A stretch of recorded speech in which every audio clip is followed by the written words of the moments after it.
Overclockers, my name's Bryony and I'm here at the Endpoint headquarters with Pete, the COO, who's going to give us an awesome tour of their wonderful facility. So how long have you been moved in here? We moved into this building about 18 months ago. We're in the heart of Sheffield. You're a rep from around this area. It's a great place to work and live. Yeah, it's super cool because it's all purpose built from the ground up for your requirements. So you've got a really great facility here and I can't wait for you to show me around and see what all the esports teams are lucky to use. Yeah, let's go. Oh, this area is super cool. Yeah, should we go through here? Yeah. This is very nicely kitted out. So I'm guessing this is like Bootcamp Room? Yeah, so professional teams from all around the world will come here and much like, if you think about a football team, they'll go train in the stadium every week, but in esports, you might have a player that's from Denmark, from France, from the UK. This is a place for them to come together, practice, and kind of eat, live, breathe esports for 24/7 and team bond, essentially. Yeah, so I can see you've got like 6 PCs here. There's 3 on each side, three on each side, and then we've got like Overclockers PCs at the top, a monitor, Noble chair, obviously all kitted out by us. What's the kind of specs in these PCs? Obviously it's for esports. So we've got the Ryzen 7 7800 X3Ds, we've got 32 gigabytes of DDR5 RAM, 3070 Ti's as well. So that's essentially for Counter-Strike mainly because it's one of the most intensive games, so you'll get 500 plus FPS with that. They've all got 360Hz monitors from BenQ because that's the ones that most of the esports pros love. Sit-stand desks, and there's some people are very peculiar about the height of their desk. They get the rulers out and everything. I've seen some of the CS players, like they have the monitor right here. And and Noble chairs, of course. And that's pretty much it. The rooms have their own aircon, TV, Google Play, you've got a kind of a whiteboard or chill area, so. Yeah, it's properly kitted out. And is each room is there like certain ones for like Overwatch, certain ones for CS, or is it just kind of mixed up? We try and keep them pretty similar because if we want to do LAN events here, so every team gets their own room, there's no disadvantage of being in one room than the other. So all the same PCs, all the same monitors? Yeah, exactly, well, we try and keep it that way, And do the teams like bring their own peripherals? Yes, so we actually, all the desks are pretty bare, which you'd imagine you come into a gaming room and you see, I noticed proper it's very headsets empty, and everything. Every single esports pro is so peculiar about what they use, be it a mouse, be it a headset or keyboard. They just bring their own stuff. We've got supplies if people need. The old coach or analyst might need it, but the pros never ask ever. So. Yeah, they always come prepared with everything they need. Oh, that makes sense why the desks are kind of empty. So how many of these rooms do you have? We've got 4 bootcamp rooms. We also have a 5th one which we can kind of multi-purpose into a bootcamp room as well, if we need to. Let's go take a look through some of the other rooms. Sure. This one I really like here, this big glass room. Yeah, some teams prefer the kind of straight, so everyone's in a row, because you get that at tournaments sometimes. Some teams prefer to be kind of in like a huddle together.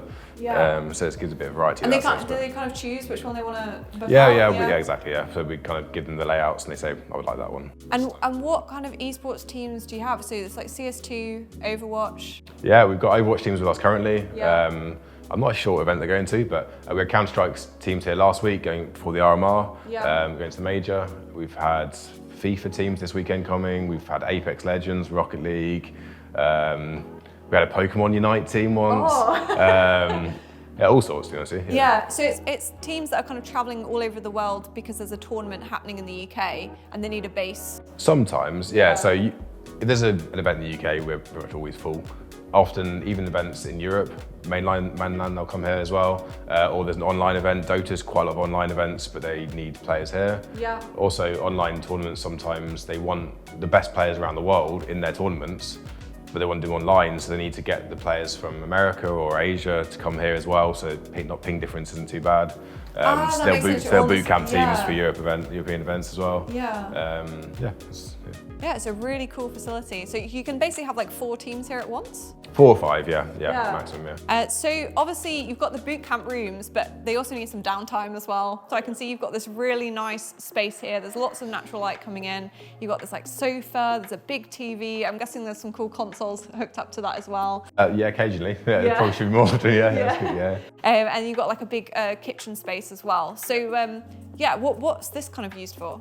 So in the teams, they all have their own TVs in their own rooms and stuff as well, but this can be a nice area if they want to come chill in the evening or watch a film or just hang out. The kitchen area is if the 5% of teams that might cook for themselves, the rest of them just get Uber Eats and Just Eat. Other brands are available. But yeah, for the 5% of teams that do want to cook themselves, they can do. Obviously, it can be quite expensive or quite unhealthy to just get takeaways every day. So some teams come stay here for a month or two at a time occasionally. So, oh, really? Okay. Yeah, it's between like a week or a month or some teams. So, you know, they don't want to eat unhealthy every day. Yeah. Yeah, because that facilities as well for that. Yeah, it's nice you do actually have a kitchen on site as well. And something that's slightly off site, but just down the road, you've got some apartments. Yeah, so we have it. This street is actually kind of like the whole, you come and you get that experience. So you have luxury apartments just next to the centre of Sheffield as well. 3 bedrooms, 2 bathrooms, kitchen, all of that as well. And then we have a deal with Nuffield Gym as well next to it. So you can come here, you can get swimming pool, spa, gym access while coming to boot camp, and luxury apartments all on the same street. And yeah, you come and you actually can have a nice lifestyle while gaming, and you can focus on your gaming essentially and keep yourself healthy. Because a lot of these teams, they take it quite seriously now in regards to like fitness and eating and everything, because they've realised that a bit like a more physical sport, it also makes a difference even when you're just kind of sat there playing esports as well. Yeah, reaction times or fatigue after long days, and yeah. So it's quite important to have like someone that's really good to sleep, someone that you can get some really good food, and also go to the gym. And food in Sheffield is actually fantastic. So, yeah. Whoa. This is a really awesome room. I'm guessing this is the media studio. Yep. Yeah, we've got podcast or just general filming setup, and then you have green screen, black screen, and everything for product shots or headshots or anything. This is epic. I'm very jealous. I think this is probably like maybe at least 3 times bigger than what we have at Overclockers, and it's an awesome space. So I guess marketing is probably a huge part of what you guys do. Yep. Yeah. So even for the teams at the bootcamp downstairs that you've just seen, we, how does an esports team actually pay salaries? A lot of it's through sponsorships. You need media, and sometimes these teams are coming from all over the world, and their teams are in those other countries. We can fulfill media for those companies, or just any company really, we can fulfill media for. Yeah, and so this kind of set here, where you've got these like kind of sofa set up here, and then you've got like the nice RGB strip and that in the background. What do you use this for? So podcast is probably one of the main ones, but we'd also do custom sets. So we've got like a little retro set going on here with some Crash Bandicoot and Pokemon and everything. The Nintendo, yeah, so we were playing some retro games, and we had someone sitting here playing on a TV as well, so it can be just a set. But podcast is probably the main one which people have been using it for in general. Yeah, it's a really nice setup for that, and it feels like very homely, even though you're in a studio. You've kind of, it's been finished really well. Looks lovely. Very, very nice space. And then sort of the opposite of that, on the other side of the room, you've got this gigantic green screen. Hopefully you guys can kind of get the scale of it on camera, because it is huge. I imagine you can make some really cool content here. Yeah. I think, if you've got a green screen, as long as it's lit properly, you can do whatever you want with it. Yeah. What kind of like videos and photos and things have you done here? It's a good question. I mean, we've done some kind of your standard, walk-on graphics and everything, but yeah, exactly. But I actually don't know. I'd say we use the black screen a little bit more than the green screen. Yeah. And the color armor as well for photos, because it's just better for light. Oh, you've got loads of different colors you can have. Yeah, we can do different roles, and you can pull it down and do great photos. But I'd say also you can do virtual sets. So if you had like a desktop here, you could have, like the Olympics where they have those virtual sets for the BBC and stuff. You could do something similar here with us as well. Exactly. Yeah. It's something we've underutilized, but definitely could do a few. Yeah, it's a nice space to have. It's just, it's awesome, like fully decked out. And can any of the teams that come here use this? Yeah, exactly. Yeah. That's and we have in-house kind of videographer and photographers that we can use for them. Yeah, awesome. So you've got this like the black set here as well, which we're actually going to use for some of our own content later today. So we've got like the desk set up, and you guys have got all the proper equipment. You've got there's the aircon as well, so it doesn't get too hot in here. It's just a really, really cool setup. And the fact you have your own dedicated team. You say you've got a videographer, photographer? Yeah, video editors, graphics team, kind of social media and everything, so it all fits together nicely. So any of the esports teams that kind of come here for a boot camp also have access to that? Yes, they can do, yes, yeah. If they would like it. So we've done some kind of documentaries for people going to the events. So training beforehand, then fly off to wherever they're going.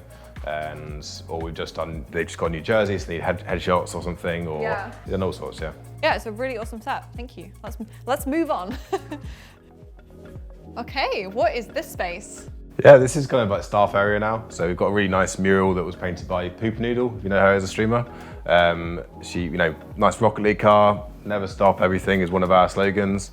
There's some Counter-Strike weapons on there. We've got Poop Noodle's dog, who did not win a competition against my dog, to be on there.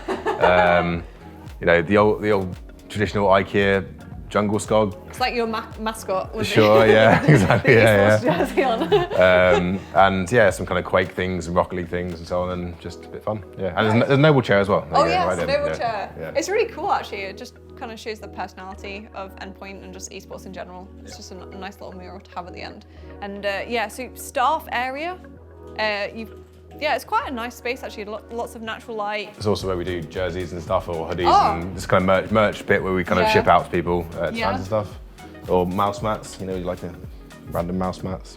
There you go. That's nice actually, that's kind of similar to your nice mural walls. Yeah, that's one of our old jerseys, and we kind of stuck the design on the mouse mat as well. But staff area here, so we've got videographers, Mike, we've got Reeves, does creative stuff for us.